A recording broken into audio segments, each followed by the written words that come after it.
देख भाई, अब क्या पढ़ेंगे अपन। भारत की जलवायु, क्लाइमेट। क्या है क्लाइमेट? जलवायु। किसी एरिया में लंबे समय तक जो मौसम की स्थिति होती है उसी को बोलते हैं क्लाइमेट, जलवायु। ठीक है। भारत का जो क्लाइमेट है ट्रॉपिकल मानसून क्लाइमेट है। मतलब उष्ण कटिबंधीय मानसूनी जलवायु भारत में पाई जाती है। अब देख, मौसम क्या होता है? सीजन सीजन मौसम क्या होता है? किसी स्थान पर थोड़े समय की, जैसे कि एक दिन या एक हफ्ते की वायुमंडलीय अवस्थाओं को मौसम बोलते हैं। भारत में मौसम संबंधी सेवा 1875 1875 में स्टार्ट किया गया था। इसका हेडक्वार्टर मुख्यालय शिमला में था पहले। ठीक है। फिर क्या हुआ कि फर्स्ट वर्ल्ड वॉर जब हो गया तब इसका मुख्यालय पुणे पुणे लाया गया। अब क्या होता है कि अब भारत में मौसम संबंधी जो भी मैप्स होते हैं, मानचित्र होते हैं, वहीं से छपते हैं। अब भारत जलवायु को मानसून, भारतीय जलवायु को, इंडियन क्लाइमेट को मानसून के अलावा इफेक्ट करने वाले दो तो फैक्टर है। पहला है क्या? नॉर्थ में हिमालय पर्वत, ऊपर तरफ ना, उत्तर में हिमालय पर्वत। ये है इसलिए क्या होता है कि मध्य एशिया से आने वाली जो ठंडी हवाएं हैं वो भारत में आ नहीं पाती। ठीक है। तो इसलिए प्रभावित करता है। और क्या है दूसरा? क्या है? दक्षिण में हिंद महासागर, मतलब नीचे side south south Indian ocean है। ठीक है। और ये है तो इससे क्या होता है कि भूमध्य रेखा की समीपता, भूमध्य रेखा इक्वेटर के पास के कारण उष्ण कटिबंधीय जलवायु, ट्रॉपिकल क्लाइमेट अपने आदर्श स्वरूप में पाई जाती है। मानसूनी पवन के द्वारा, मानसूनी विंड्स के द्वारा टाइम टाइम पे अपनी जो डायरेक्शन है वो चेंज कर लेने के कारण भारत में चार ठो सीजन, ऋतु पाई जाती है।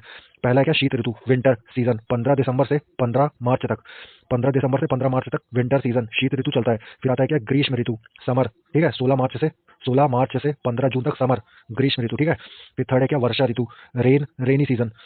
यह है 16 जून से 15 सितंबर तक। फिर चौथा है क्या? शरद ऋतु, शरद ऋतु, ऑटम है ना, ऑटम। ऑटम है 16 सितंबर से 14 दिसंबर। अब क्या है भाई? नोट, नोट में क्या है?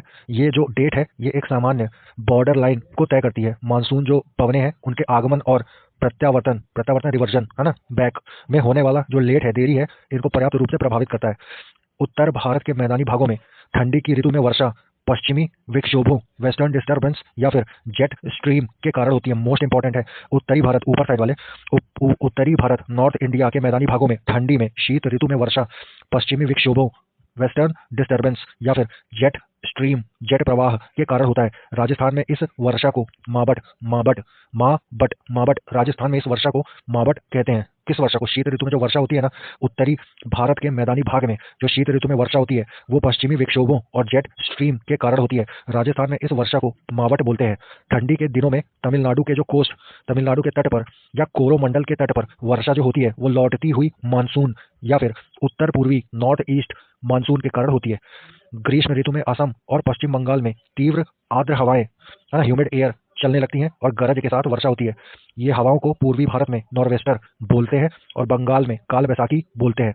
कर्नाटक में इसे यही यही ग्रीष्म ऋतु में चलने वाली तीव्र आर्द्र हवाएं, ह्यूमिड एयर, इसी को कर्नाटक में चेरी ब्लॉसम एवं कॉफी वर्षा कहा जाता है, क्योंकि ये कॉफी के लिए लाभदायक होता है। आम की फसल के लिए लाभदायक होने के कारण इसी इसी इसी ग्रीष्म ऋतु में चलने वाली तीव्र आर्द्र हवाएं, ह्यूमिड एयर, इसी को, तो आम की फसल के लिए लाभदायक होने के कारण इसी को दक्षिण भारत में आम्र वर्षा, मैंगो शोवर बोलते हैं। उत्तर पश्चिम भाग में, शुष्क भागों में, समर सीजन में, ग्रीष्म ऋतु में चलने वाली गर्म और शुष्क, हॉट और ड्राई एयर को लू बोलते हैं। लू, LOO, लू। वर्षा ऋतु में उत्तर पश्चिम भारत तथा पाकिस्तान में वार्म प्रेशर, उष्ण दाब का एरिया बन जाता है जिसे मानसून गर्त बोलते हैं। इस समय उत्तरी अंतः उष्ण अभिसरण, NITC बोलते हैं इसको।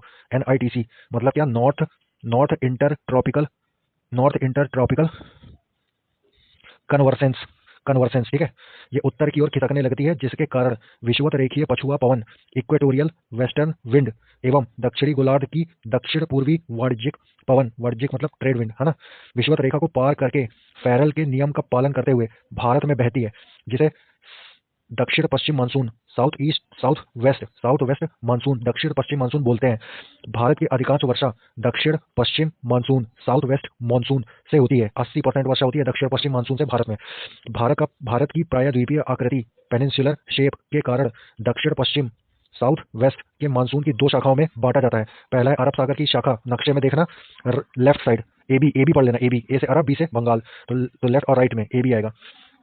अरब सागर की शाखा और बंगाल की खाड़ी की शाखा। अरब सागर शाखा का मानसून सबसे पहले भारत के केरल में जून के पहले सप्ताह में आता है। यहाँ यह पश्चिमी घाट, वेस्टर्न घाट पर्वत से टकराकर केरल में वर्षा करता है। इसको मानसून बर्स्ट, मानसून प्रस्फोट, मानसून बर्स्ट बोलते हैं। गारो खासी जयंतिया पहाड़ियों पर बंगाल की खाड़ी से आने वाली हवाएं अधिक वर्षा करती हैं। बंगाल की खाड़ी से कहाँ की हवा आती है? साउथ वेस्ट मानसून की शाखा से, दक्षिण पश्चिम मानसून की शाखा से आती है। ठीक है, बंगाल की खाड़ी से यही आती है, दक्षिण पश्चिम मानसून की शाखा आती है बंगाल की खाड़ी से, और ये गारो खाड़ी जयंतिया पहाड़ियों पर पेल के वर्षा करती हैं, जिसके कारण यहाँ पर जो मासिमराम मेघालय है ना, वो विश्व का सबसे ज्यादा वर्षा प्राप्त करने वाला स्थान है। मासिमराम मेघालय वर्षा कितनी होती है? 1141 सेंटीमीटर। अब मानसून की अरब शाखा अधिक शक्तिशाली होती है। दक्षिण पश्चिम मानसून द्वारा लाई गई ह्यूमिडिटी आर्द्रता का 65% भाग अरब सागर से आता है और 35% भाग बंगाल की खाड़ी बे ऑफ बंगाल से आता है। अरब सागरीय हिमालय पर्वत, अरब सागर से देख, अरब सागरीय मानसून की शाखा सिंध नदी के डेल्टा क्षेत्र से आगे बढ़ के राजस्थान के मरुस्थल से होती हुई डायरेक्ट सीधे हिमालय पर्वत से टकराती है। मतलब अरब सागर की मानसून की एक शाखा हिमालय पर्वत से टकराती है और वहां धर्मशाला के पास में अधिक वर्षा करती है। राजस्थान में इस रास्ते में अवरोध न होने के कारण वर्षा का अभाव पाया जाता है। नहीं होता राजस्थान में वर्षा, क्योंकि अवरोध नहीं है, टकरा के कहाँ से गिरेगी? क्योंकि अरावली पर्वतमाला जो है ना, इसके पैरेलल है, इसलिए पैरेलल चलेगी, पैरेलल जाएगी, टकराएगी नहीं। अब है क्या? मौसम के अनुसार वार्षिक वर्षा का वितरण क्या है भाई? दक्षिण पश्चिम मानसून ये जून से सितंबर में आता है और भारत में सबसे ज्यादा वर्षा 73% इसी से होती है। अब है परवर्ती मानसून काल, सबसीक्वेंट मानसून काल टाइम पीरियड है ना, ये अक्टूबर से दिसंबर में आती है, 13% वर्षा होती है इससे। अब है क्या? पूर्व मानसून काल मतलब पहले वाला, ये मार्च से मई में होता है, 10% वर्षा होती है। फिर है क्या? शीत ऋतु या उत्तर पश्चिम नॉर्थ वेस्ट मानसून शीत ऋतु है ना, ये जनवरी फरवरी में इससे 2.5% वर्षा होती है। अब है क्या? तमिलनाडु पश्चिमी घाट के पर्वत वृष्टि छाया प्रदेश में पड़ता है। तमिलनाडु जो है ना, पश्चिमी घाट के पर्वत, तमिलनाडु पश्चिमी घाट के पर्वत वृष्टि छाया क्षेत्र मतलब रेन शेडो एरिया में पड़ता है। यहाँ अतः यहाँ दक्षिण पश्चिम मानसून से काफी कम वर्षा होती है। साउथ वेस्ट मानसून से काफी कम वर्षा होती है तमिलनाडु के पश्चिमी घाट में, क्योंकि ये रेन शेडो एरिया में पड़ता है। तमिलनाडु में ऑटम मतलब शरदकालीन वर्षा उत्तर पूर्वी मानसून के कारण होती है। ऑटम को मतलब शरद ऋतु को मानसून प्रत्यावर्तन का काल, रिट्रीटिंग मानसून सीजन मानसून प्रत्यावर्तन काल बोला जाता है। किस ऋतु में? ऑटम में, शरद ऋतु में बंगाल की खाड़ी और अरब सागर में उष्णकटिबंधीय चक्रवातों की उत्पत्ति होती है। ट्रॉपिकल साइक्लोन आते हैं। इन साइक्लोन से पूर्वी तटीय क्षेत्रों में मतलब ईस्ट कोस्ट एरिया में, आंध्र प्रदेश या उड़ीसा में, पश्चिमी तटीय क्षेत्रों में जैसे गुजरात में काफी हानि होती है। अब क्या है? प्रत्यावर्ती मानसून मतलब अल्टरिंग मानसून या फिर मानसून निवर्तन से, मानसून विड्रॉवल से सबसे अधिक वर्षा तमिलनाडु में होती है। अब है क्या? नोट, एल नीनो और भारतीय मानसून क्या है? ये एल नीनो जो है ये एक जटिल मीटेरोलॉजिकल सिस्टम है, मौसम तंत्र है, जो हर 5 या 10 साल के बाद आता है। ठीक है, इसके कारण क्या होता है कि संसार के विभिन्न भागों में सूखा, बाढ़, ये सब अवस्थाएं आती हैं। पूर्वी प्रशांत में ईस्टर्न मतलब right side, eastern Pacific ocean में पेरू के तट के पास उष्ण समुद्रीय धारा के रूप में प्रकट होता है। यही एल नीनो, उष्ण समुद्री धारा मतलब वार्म करंट है ना, यहाँ पर इस रूप में प्रकट होता है। इससे भारत सहित अनेक स्थान के मौसम प्रभावित होते हैं। एल नीनो भूमध्य रेखीय उष्ण समुद्री धारा का विस्तार है। भूमध्य रेखीय इक्वेटोरियल उष्ण समुद्री धारा ट्रॉपिकल ओशन करंट का विस्तार मात्र है, जो अस्थायी रूप से ठंडी पेरुवियन या फिर हम्बोल्ट द्वारा रिप्लेस हो जाती है, हम्बोल्ट धारा द्वारा प्रतिस्थापित हो जाती है। ये जो धारा है पेरू तट के जल का टेम्परेचर 10 डिग्री सेंटीग्रेड बढ़ा देता है। इसका परिणाम क्या होता है? भूमध्य रेखीय वायुमंडलीय परिसंचरण में विकृति आ जाती है। इक्वेटोरियल एटमॉस्फेरिक सर्कुलेशन में क्या आ जाती है? विकृति, एबनॉर्मेलिटी है ना, डिफॉर्मिटी आ जाती है। फिर क्या क्या होता है? समुद्री जल के वाष्पन में अनियमितता आ जाती है, इरेगुलरिटी आ जाती है वाष्पन में मतलब क्या? इवेपोरेशन में। अब तीसरा क्या है? प्लैंकटन जो होता है ना, प्लवक प्लैंकटन, उनकी मात्रा में कमी हो जाती है, इससे समुद्र में मछली की संख्या कम हो जाती है। अब भारत में मानसून की लंबी अवधि के पूर्वानुमान के लिए एल नीनो का प्रयोग किया जाता है। अब लिखा है नोट, एल नीनो का मतलब क्या है? बालक ईसा, क्योंकि यह धारा दिसंबर के महीने में क्रिसमस के टाइम में आती है। पेरू जो है, पेरू साउथ सदर्न हेमिस्फेयर में, ठीक है, पेरू दिसंबर गर्मी का महीना होता है, भारत में पढ़ेंगे मिट्टी सॉइल क्या है भाई? भारत में मिट्टी का अध्ययन पेडोलॉजी कहलाता है। पेडोलॉजी PEDOलॉजी मृदा विज्ञान पेडोलॉजी कहलाता है। भारतीय कृषि अनुसंधान परिषद, इंडियन एग्रीकल्चर रिसर्च काउंसिल, इसने भारत की मिट्टियों को 8 भागों में बांटा है। पहला है क्या? जलोढ़ मिट्टी, जलोढ़ जल को ओढ़ लेती है ना, ये जलोढ़ मिट्टी। अलूवियल सॉइल, ये क्या है? नदियों द्वारा लाई गई मिट्टी है, इसमें पोटाश पेल के होता है, नाइट्रोजन फास्फोरस ह्यूमस नहीं होता, कमी होती है। और जो ये अलूवियल सॉइल जलोढ़ मिट्टी है ये सबसे फर्टाइल उपजाऊ होती है। भारत में जो अलूवियल सॉइल जलोढ़ मृदा है 22% एरिया में 22% एरिया में मिलता है, पाया जाता है। भारत का संपूर्ण उत्तरी मैदान, ऊपर साइड उत्तरी मैदान, तटीय मैदान अलूवियल सॉइल जलोढ़ मिट्टी का बना है। जलोढ़ मिट्टी जो है ये दो टाइप की होती है, अलूवियल सॉइल दो टाइप की होती है, बांगर और खादर। ठीक है, बांगर किसको बोलते हैं? जो पुराना जलोढ़ है, पुराना अलूवियल सॉइल है उसको बोलते हैं बांगर। अब जब नया हो जाएगा तो खाद बन जाएगा। नई जलोढ़ मिट्टी को खादर बोलते हैं, खादर। ठीक है, जलोढ़ मिट्टी उर्वरता की दृष्टि से अच्छी मानी जाती है। अलूवियल सॉइल मस्त फर्टाइल होती है, इसमें धान गेहूं मक्का तिलहन ये सब उग जाता है। अब दूसरी मिट्टी क्या है? काली मिट्टी, ब्लैक सॉइल। ये क्या होता है? ये कैसे बनती है? बेसाल्ट चट्टान के टूटने से बनती है। ठीक है, इसमें आयरन, चूना, एल्यूमिनियम, मैग्नीशियम पेल के पाया जाता है। और काली मिट्टी, ब्लैक सॉइल का जो काला रंग होता है वो टिटैनिफेरस मैग्नेटाइट एवं ह्यूमस जीवाश्म की उपस्थिति के कारण होता है। ये जो ब्लैक सॉइल है इसमें कार्बनिक पदार्थ की अधिकता होती है। ये काली मिट्टी, ब्लैक सॉइल को रेगुर मिट्टी बोलते हैं क्योंकि कपास की खेती के लिए उपजाऊ होती है, इसलिए इसको काली कपास की मृदा भी बोलते हैं। भारत में काली मिट्टी महाराष्ट्र, गुजरात, मध्य प्रदेश के पश्चिमी भाग में मिलती है। अब एक लाल मिट्टी, रेड सॉइल। रेड सॉइल क्या है? रेड सॉइल का निर्माण जलवायविक परिवर्तनों मतलब क्लाइमेट चेंज के परिणाम स्वरूप क्रिस्टल एवं मेटामॉर्फिक रॉक के विघटन एवं वियोजन से, है ना, विघटन एवं वियोजन से बना है। मतलब क्रिस्टल से बना है, रविदार या कांतित शैलों के विघटन से बना है लाल मिट्टी। तो लाल मिट्टी का जो लाल रंग होता है वो आयरन ऑक्साइड, लोहे के ऑक्साइड के कारण होता है। लेकिन जल योजित रूप में ये जो लाल मिट्टी है ये पीली दिखाई देती है, येलो दिखाई देती है। लाल मिट्टी जो होती है एसिडिक नेचर, अम्लीय प्रवृत्ति की होती है। और लाल मिट्टी में नाइट्रोजन फास्फोरस ह्यूमस नहीं होता। और ये उर्वरता विहीन बंजर भूमि के रूप में ये लाल मिट्टी पाई जाती है। मेघालय की गारो, खासी, जयंतिया के पहाड़ी क्षेत्रों में, राजस्थान में अरावली के पूर्वी क्षेत्रों में यही लाल मिट्टी मिलती है। अब अगर चूना का इस्तेमाल अगर करेगा तो लाल मिट्टी, रेड सॉइल की फर्टिलिटी, उर्वरता बढ़ाई जा सकती है। अब है क्या? लेटराइट मिट्टी। लेटराइट मिट्टी क्या है? मानसूनी जलवायु की आर्द्रता, ह्यूमिडिटी और शुष्कता, ड्राइनेस के क्रमिक परिवर्तन, एक के बाद एक परिवर्तन के परिणाम स्वरूप लेटराइट मिट्टी का निर्माण होता है। लेटराइट मिट्टी में आयरन और सिलिका पेल के पाया जाता है। गहरी लेटराइट मिट्टी में लोहे के ऑक्साइड और पोटाश पेल के मिलते हैं। इसकी उर्वरता कम होती है। गहरी लाल मिट्टी की उर्वरता कम होती है लेकिन निचले भाग में कुछ खेती की जाती है। अब क्या? सफेद लेटराइट मिट्टी। ये क्या होता है? इसकी उर्वरता बहुत ही कम होती है, बहुत कम। और केओलिन के कारण, केओलिन देख, सफेद लेटराइट मिट्टी का जो सफेद रंग है वो केओलिन के कारण होता है। सफेद लेटराइट मिट्टी का सफेद रंग केओलिन के कारण होता है। भूमिगत जलवायु लेटराइट काफी उपजाऊ होती है क्योंकि वर्षा काल में लोहे के ऑक्साइड पानी के साथ घुलकर नीचे चले जाते हैं।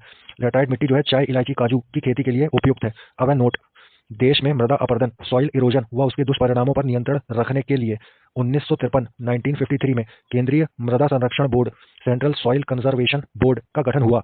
मरुस्थल की समस्या के अध्ययन के लिए जोधपुर में central Arid Zone Research institute, इसको काजरी पढ़ते हैं, काजरी, CAZRI, Central Arid Zone Research institute, इसकी स्थापना जोधपुर में की गई थी 1953 में। ठीक है, ये है 1953 में। क्या?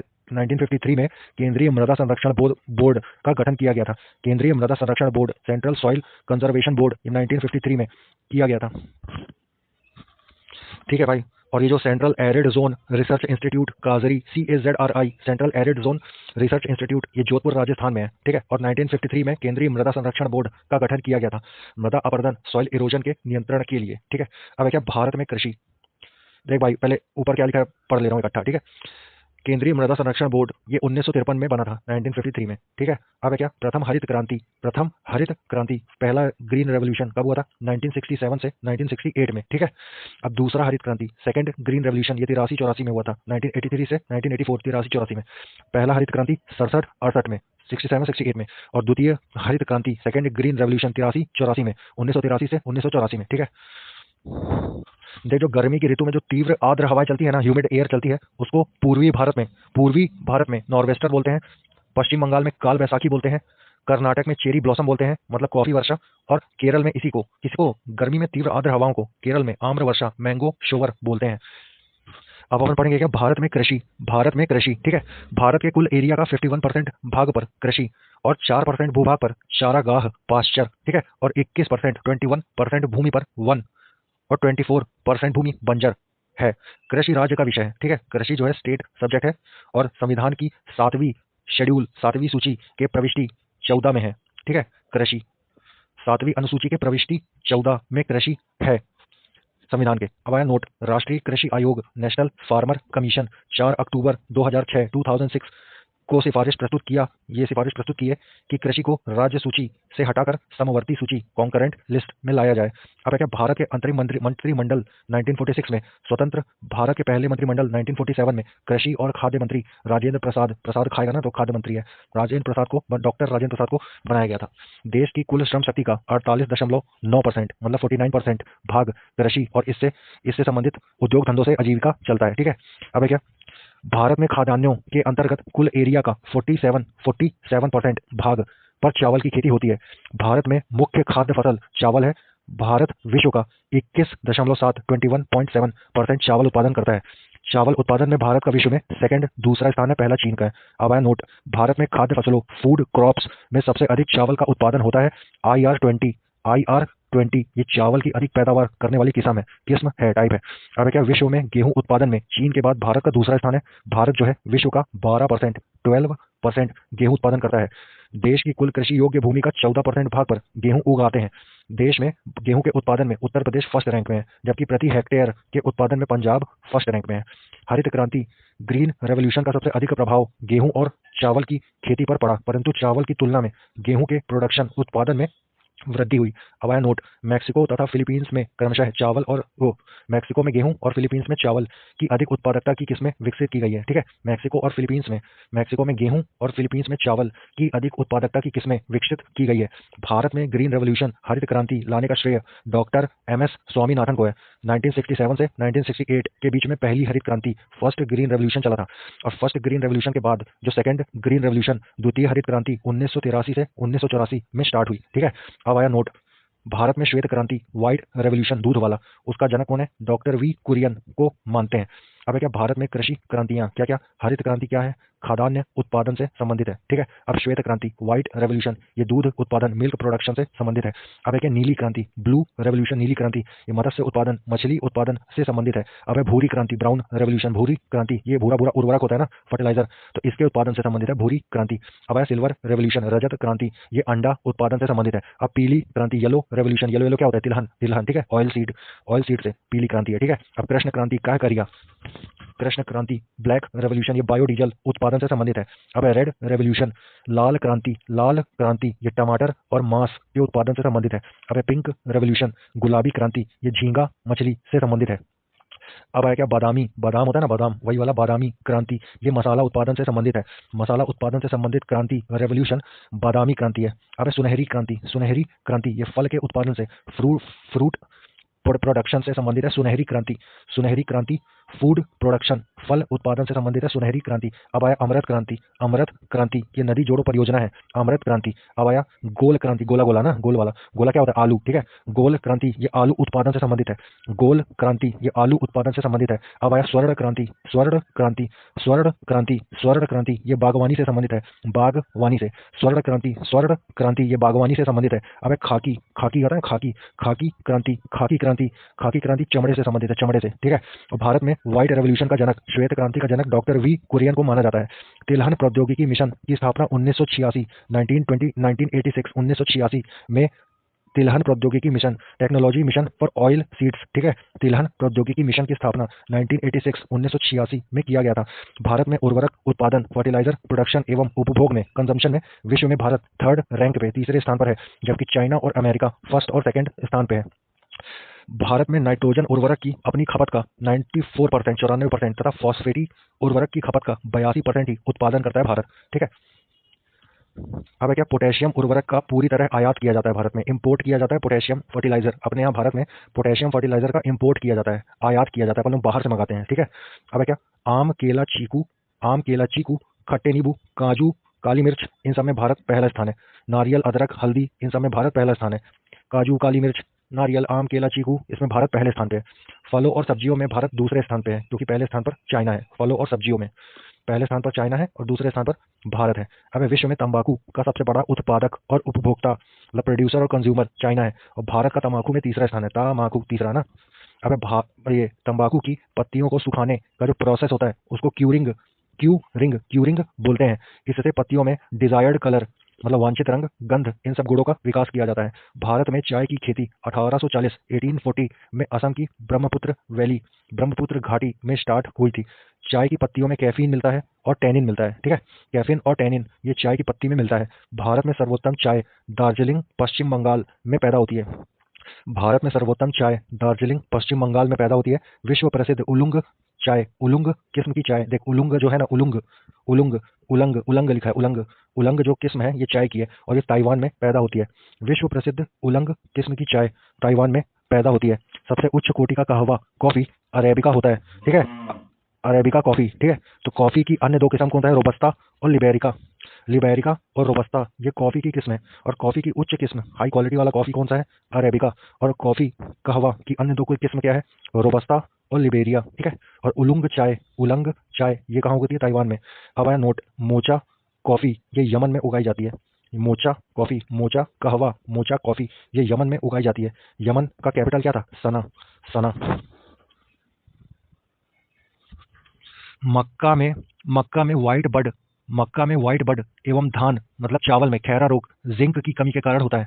मक्का मेज, मेज MAIZE मेज में व्हाइट बड और चावल में खैरा रोग जिंक की कमी से होता है।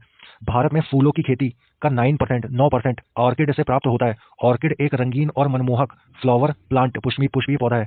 इसका उपयोग इत्र बनाने में, सेंट बनाने में, सजावट में, खाने में, दवाई बनाने में करते हैं। भारत में ये जो ऑर्किड है इसकी खेती उत्तर पूर्वी जलवायु क्षेत्र में होती है। अरुणाचल प्रदेश, सिक्किम, हिमाचल प्रदेश इसमें ऑर्किड की कृषि के लिए उपयुक्त स्थान है।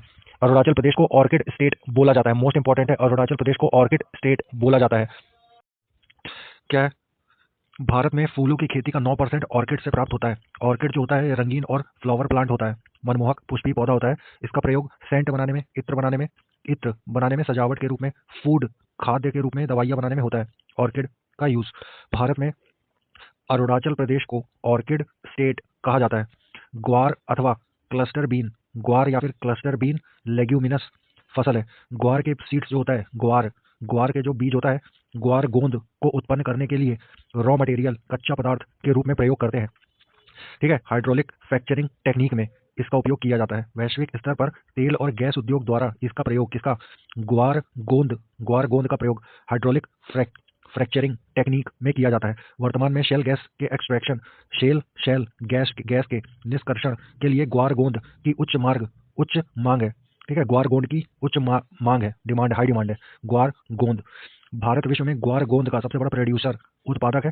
राजस्थान ग्वार गोंद का सबसे बड़ा उत्पादक राज्य है, ठीक है। अब है कुल टोटल क्रॉप्स, ठीक है। कुल खाद्यान्न कहाँ होता है सबसे ज्यादा, उत्तर प्रदेश में। दूसरे नंबर पे कहाँ, मध्य प्रदेश में। और तीसरे नंबर पे पंजाब में। और टोटल दलहन, दलहन मतलब पल्स है ना, टोटल दलहन ये तो अपना MP है फर्स्ट रैंक पे। सेकंड में है महाराष्ट्र, थर्ड में है राजस्थान। अब देख टोटल तिलहन में, दलहन और तिलहन में मध्य प्रदेश फर्स्ट स्थान है। और टोटल फूड ग्रेन खाद्यान्न में उत्तर प्रदेश है। और कुल मोटा अनाज, मिलेट बोलते हैं ना, मिलेट मोटा अनाज, ये राजस्थान है फर्स्ट रैंक में। अब क्या अलग अलग फसलों में राज्यों का क्रम देख ले भाई। चावल कहाँ है, पश्चिम बंगाल में होता है सबसे ज्यादा। चावल जो है पश्चिम बंगाल में सबसे ज्यादा होता है। और गेहूं जो है, गेहूं और गन्ना ये दोनों उत्तर प्रदेश में उगता है। गेहूं और गन्ना ये दोनों उत्तर प्रदेश में उगता है। अब आया बाजरा, बाजरा में रा से खत्म है ना, राजस्थान पकड़ना। बाजरा सबसे ज्यादा राजस्थान में होता है। मक्का कहाँ होता है, महाराष्ट्र में। मक्का और कपास ये दोनों महाराष्ट्र में होता है सबसे ज्यादा। मक्का, कपास और प्याज, मक्का, कपास, प्याज ये तीनों महाराष्ट्र में होता है। मक्का मक्का मक्का, कपास और प्याज ये तीनों महाराष्ट्र में होता है। अब चना, चना में तो अपना मध्य प्रदेश है। चना में फर्स्ट रैंक मध्य प्रदेश है। अरहर, अरहर सबसे ज्यादा महाराष्ट्र में होती है। अरहर महाराष्ट्र में सबसे ज्यादा होती है अरहर। और मसूर, मसूर और गेहूं, मसूर और गेहूं, मसूर, गेहूं और आलू, आलू, मसूर और गेहूं ये सब उत्तर प्रदेश में उगता है, ठीक है। आलू, गन्ना, गेहूं, देख आलू, गन्ना, गेहूं ये सब उत्तर प्रदेश में उगता है सबसे ज्यादा। आलू, गन्ना और गेहूं ये सब उत्तर प्रदेश में उगता है। अरहर, अरहर सबसे ज्यादा महाराष्ट्र में उगता है। मसूर, मसूर सबसे ज्यादा उत्तर प्रदेश में उगता है। फिर सेकंड नंबर पे मध्य प्रदेश में, ठीक है। मसूर जो है उत्तर प्रदेश में सबसे ज्यादा होता है। अब देख अब क्या है भाई, मूंगफली, मूंगफली में गा है ना, गा गा तो यही है गुजरात। मूंगफली सबसे ज्यादा गुजरात में होता है। सरसों, सरसों और बाजरा, बाजरा और सरसों ये राजस्थान में होता है। बाजरा और सरसों ये राजस्थान में होता है। सोयाबीन मध्य प्रदेश में होता है, ठीक है। सबसे ज्यादा सब जानते हैं, पूरी दुनिया जानती है, मध्य प्रदेश में सोयाबीन सबसे ज्यादा होता है। अब क्या, सूरजमुखी, मोस्ट इंपॉर्टेंट, सूरजमुखी, सूरजमुखी सनफ्लावर, सूरजमुखी कर्नाटक में सबसे ज्यादा होता है। कर्नाटक में सूरजमुखी सबसे ज्यादा होता है। कपास कहाँ होता है, महाराष्ट्र में। कपास और अरहर, कपास, अरहर और प्याज, कपास, अरहर और प्याज महाराष्ट्र में सबसे ज्यादा होता है। जूट, जूट और चावल, जूट और चावल, चावल जूट पश्चिम बंगाल में, चावल जूट पश्चिम बंगाल में, चावल जूट पश्चिम बंगाल में। और गन्ना गेहूं आलू, गन्ना गेहूं आलू, इसमें उत्तर प्रदेश फर्स्ट स्थान पे है। अब क्या कर्नाटक जो है ये सुपारी और कॉफी का सबसे बड़ा उत्पादक राज्य है।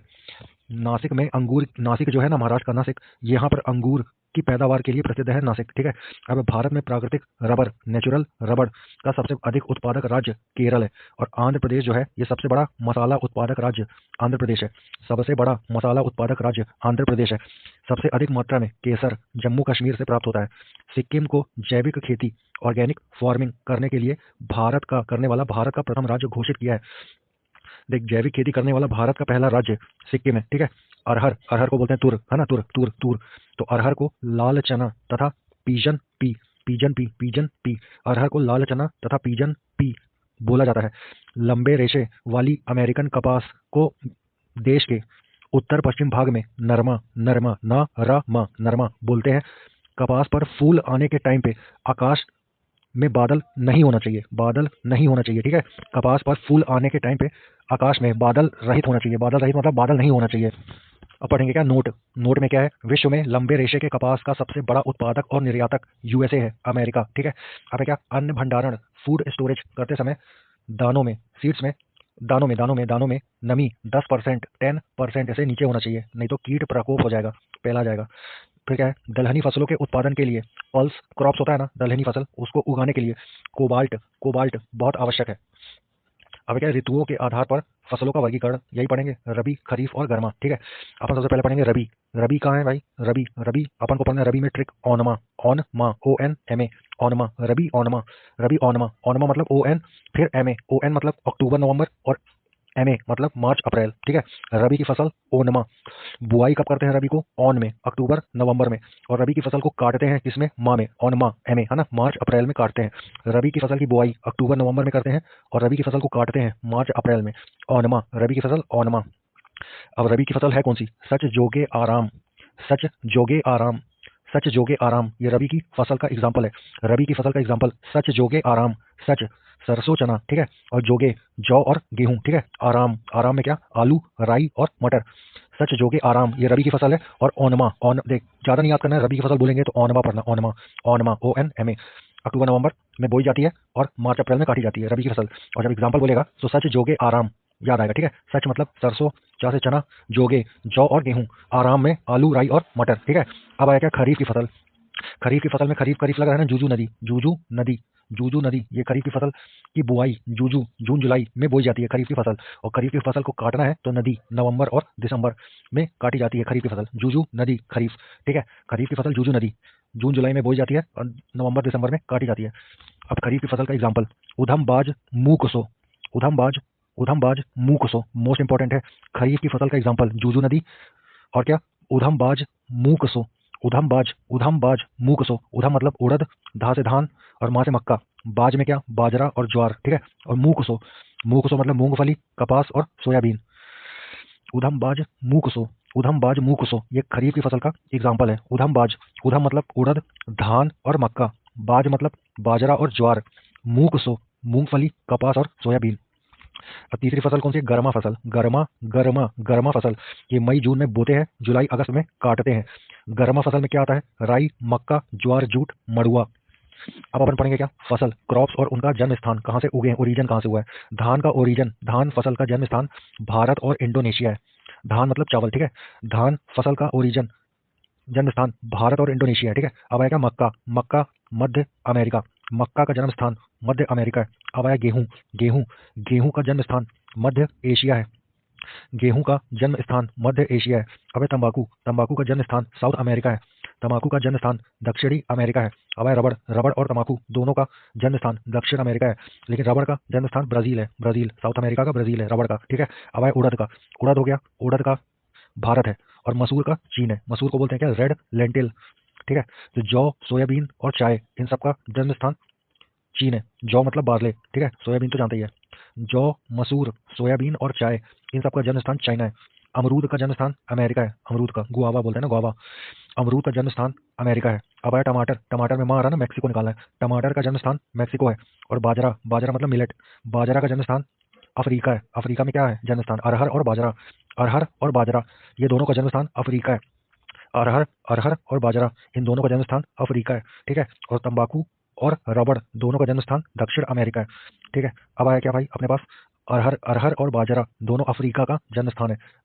अब पढ़ेंगे क्या? मूंग। मूंग को क्या बोलते हैं? येलो स्प्लिट बोलते हैं ना, येलो स्प्लिट। मूंग और ज्वार। ज्वार मतलब sorghum। ज्वार और मूंग। ज्वार मूंग ये जन्म स्थान भारत में है। ज्वार और मूंग दोनों का जन्म स्थान भारत में है।